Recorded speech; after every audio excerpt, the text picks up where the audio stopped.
ఓం శ్రీ మాత్రే నమః. ఓం గణేశాయ నమః. అందరికీ నమస్కారం. వినాయక చవితి వ్రతాన్ని ఆచరించిన తరువాత వినాయకునికి ఉద్వాసన ఎలా చెప్పాలి, ఏ విధి విధానాలను పాటించాలి, వినాయకుని నిమజ్జనం ఏ రోజు చెయ్యాలి, ఏ రోజు చెయ్యకూడదు, ఇంట్లో నిమజ్జనం చేసేవాళ్లు ఏ విధి విధానాలను పాటించాలి, మట్టి విగ్రహాన్ని కాకుండా వేరే లోహంతో చేసినటువంటి విగ్రహాలను పెట్టుకుంటే ఉద్వాసన చెప్పి నిమజ్జనం చెయ్యాలా, పసుపు గణపతిని, నిర్మాల్యం, కలశం పెట్టుకున్న వాళ్ళు కలశ సామాగ్రి ఉద్వాసన తర్వాత ఏం చెయ్యాలి, ఇలాంటి ఆసక్తికరమైన పూర్తి విషయాలను ఈ వీడియో ద్వారా తెలుసుకుందాం. మొదటిసారి ఛానల్ ని చూసేవాళ్లు మా ఛానల్ ని సబ్స్క్రైబ్ చేసి పక్కనే ఉన్న బెల్ ఐకాన్ ని ప్రెస్ చేయండి. దీనివల్ల మీకు రానున్న ఆధ్యాత్మిక వీడియోస్ అన్ని కూడా నోటిఫికేషన్ ద్వారా మీకు అందుతాయి. అలాగే మీరు ఎటువంటి వీడియోని మిస్ కాకుండా చూడగలరు. మా వీడియోస్ మీకు నచ్చినట్లయితే లైక్ చేయండి, షేర్ చేయండి.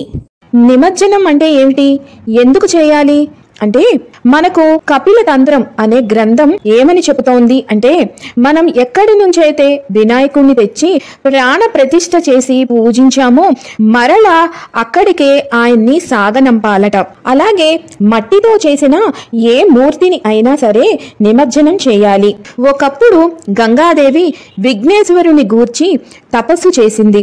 నాయన, నిన్ను ఎప్పుడు పార్వతీపుత్రుడు అని అంటున్నారు, నీవు నాకు పుత్రుడుగా ఉంటావా అని అడిగిందట.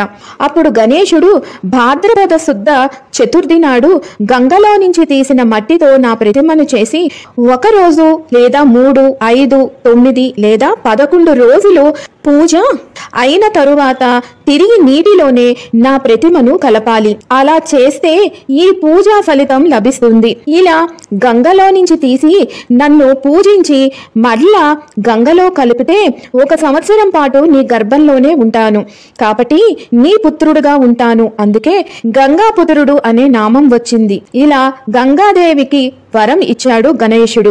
అందుకే తప్పనిసరిగా నిమజ్జనం చేయాలి. శాస్త్రం ప్రకారం వినాయక చవితి తిథి రోజున ప్రాణ ప్రతిష్ఠ చేసిన ప్రతిమకు అనంత చతుర్దశి రోజున నిమజ్జనం చేయాలి. ప్రస్తుత కాలమానం ప్రకారం మనకి అన్ని రోజులు ఇంటిలో విగ్రహాన్ని ఉంచుకొని ధూప దీప నైవేద్యాలను సమర్పించటం మనకి అవని పని. కాబట్టి 1 రోజు లేదా 3, 5, 7, 9 రోజుల పాటు మీ శక్తి కొలది బేస సంఖ్య రోజులు ఇంటిలో ఉంచుకొని పూజించాలి. విగ్రహం ఇంటిలో ఉన్నన్నాళ్ళు కూడా ఉదయం సాయంత్రం కూడా ముందు రోజు పెట్టిన పూలను పత్రిని ముందుగా తీసి తరువాత దీపం, ధూపం, నైవేద్యం, హారతి, నమస్కారం, పువ్వులు ఇలాగా పెట్టి పూజించాలి. ప్రతినిత్యము నైవేద్యం పెట్టలేకపోతే బెల్లం ముక్కనైనా నివేదన చేసి హారతి ఇవ్వాలి. ఇలా పంచ ఉపచారాలు పూజ చేసుకుంటే సరిపోతుంది. ఇలా ఎన్ని రోజులు పూజ చేయాలి అనుకుంటున్నారో అన్ని రోజులు కూడా తప్పనిసరిగా దీపం ఉండాలి. అది అఖండ దీపం అయితే చాలా ఉత్తమం. ఒకవేళ మీరు అఖండ దీపం పెట్టలేకపోతే ఏ రోజున దీపారాధన ఆ రోజున చేసుకోవాలి. మేము 1 రోజే పూజ చేసుకుంటాము అని అనుకుంటే మీరు చవితి రోజున ఉదయం సాయంత్రం కూడా పూజ చేసుకోవాలి. మరుసటి రోజున ఉదయాన్ని కూడా యథావిధిగా స్వామివారికి పంచ ఉపచారాల పూజను నిర్వహించాలి. ఆ తరువాత ఉద్వాసన మంత్రం వింటూ విగ్రహాన్ని పూజాపీఠని 3 సార్లు కదపండి. యజ్ఞేన యజ్ఞమయజంత దేవాస్తాని ధర్మాని ప్రథమాన్యాసన్ తేహనాకం మహిమానః సంచతే యత్ర పూర్వే సాధ్యా సంతి దేవాః. శ్రీ వరసిద్ధి వినాయకాయ నమః. యథాస్థానం ఉద్వాసయామి. పునరాగమనాయ చ పునరాగమనాయ చ పునరాగమనాయ చ అని అంటూ ముమ్మార్లు గణపతిని అలాగే పూజా పీఠాన్ని కదపాలి. కలశం ఉంటే దానిని కూడా 3 సార్లు కదపండి. ఇంత శ్లోకం చెప్పలేకపోతే శ్రీ మహాగణాధిపతయే నమః యథాస్థానం ఉద్వాసయామి పునరాగమనాయ చ పునరాగమనాయ చ పునరాగమనాయ చ అంటూ విగ్రహాన్ని కదపండి. ఇక్కడ ఒక ముఖ్య గమనికండి, ప్రతి ఒక్కరూ గుర్తుంచుకోవాలి. మీరు పసుపు గణపతికి ఉద్వాసన చెప్పిన తరువాత ఆయన్ని పీట మీద నైరుతి దిక్కులో ఉంచాలి. అదే వరసిద్ధి వినాయకునికి ఉద్వాసన చెప్పినప్పుడు ఈశాన్యం దిక్కుకు మీరు కదపాల్సి ఉంటుంది. ఉత్తమం మనం పారే నీటిలో స్వామివారిని నిమజ్జనం చేయటం. అందుబాటులో లేని వాళ్ళు ఒక శుభ్రమైన పాత్రను లేదు అంటే కనుక బకెట్లో నీళ్లను ఉంచుకోవాలి. మీరు ఎక్కడైతే ఈ పాత్రను పెడుతున్నారో అక్కడ కొంచెం ముగ్గు వేసి పసుపు కుంకాలు వేసి దానిపైన ఈ పాత్రను ఉంచండి.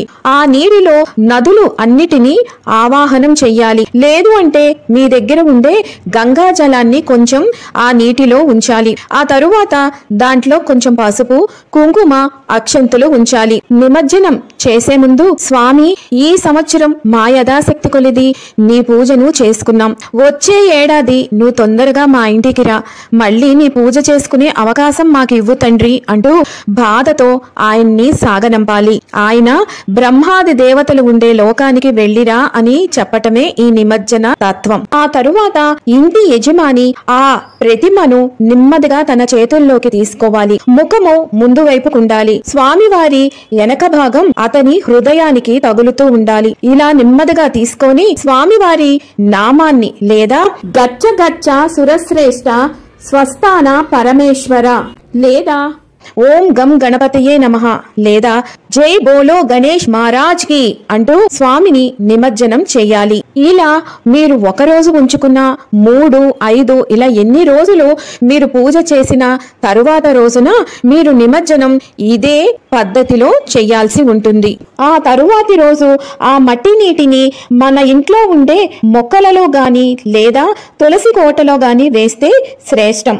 ఇంటిలో నిమజ్జనం చేస్తున్నాం కదా, మరి నిర్మాల్యం పసుపు గణపతిని అలాగే మిగిలిన కలిశానికి సంబంధించిన వస్తు సామాగ్రిని ఏం చెయ్యాలి అంటే కనుక ఎవ్వరూ తొక్కని ప్రదేశాలలో ఉంచండి. లేదు అంటే పూల కుంపట్లలో కొంచెం మట్టి తీసి ఆ నిర్మాల్యం దాంట్లో ఉంచి కప్ప పెట్టవచ్చు. అదే పసుపు గణపతి అయితే కనుక మైలు లేని సమయాలలో మీరు దాన్ని మొహానికి లేదా మంగళసూత్రానికి రాసుకోవచ్చు.